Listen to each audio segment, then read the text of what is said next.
구속을 피하고 여전히 경호처를 지휘하고 있는 김성훈 차장에 대한 반발이 커지면서 경호처 본부장급 이상 간부들이 집단 사직서를 낸 걸로 파악됐습니다. 경찰은 김 차장에 대한 구속영장을 다시 신청한다는 방침입니다. 김태영 기자가 취재했습니다.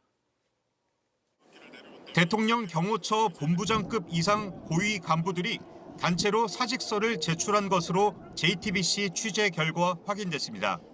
김성훈 차장 체제론 무너진 경호처에 대한 신뢰를 회복하기 어렵다며 지휘부 차원에서 뜻을 모은 것으로 전해집니다. 하지만 정작 이른바 김건희, 김용현 라인으로 꼽히는 김성훈 차장과 이광우 경호본부장은 사직서를 제출하지 않은 것으로 파악됐습니다. 김성훈 차장은 검찰이 구속영장 신청을 반려한 뒤 복귀해 확대 간부 회의를 열고 이제는 화해와 치유의 시간이란 취지로 말하며 수습에 나선 것으로 알려졌습니다. 이에 부장급 간부들이 반발하며 부장급 이상 전원은 사표를 쓰자고 의견을 냈지만 김 차장은 묵살했고 결국 본부장급 간부들이 사직서를 제출하며 압박에 나선 것으로 풀이됩니다. 간부들의 집단 사의를 통해 직원들에게 재신임을 받겠다는 취지도 깔려 있는 것으로 전해졌습니다.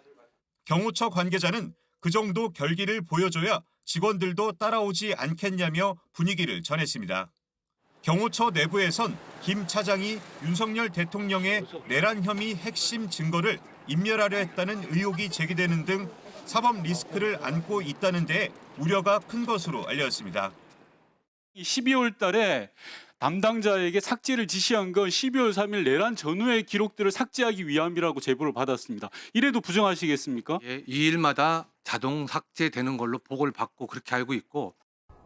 체포영장 집행을 막으라는 지시를 따르지 않은 직원들에 대한 보복성 조치 우려가 완전히 해소된 것도 아닙니다. 지난 18일 검찰이 기각한 구속영장 신청서에도 경호처 직원들에 대한 보복 가능성이 담긴 것으로 알려졌습니다.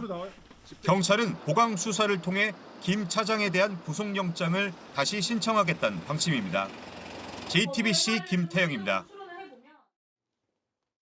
JTBC 뉴스를 시청해주신 여러분 고맙습니다. 저희는 저녁 6시 30분 뉴스룸에서 뵙겠습니다.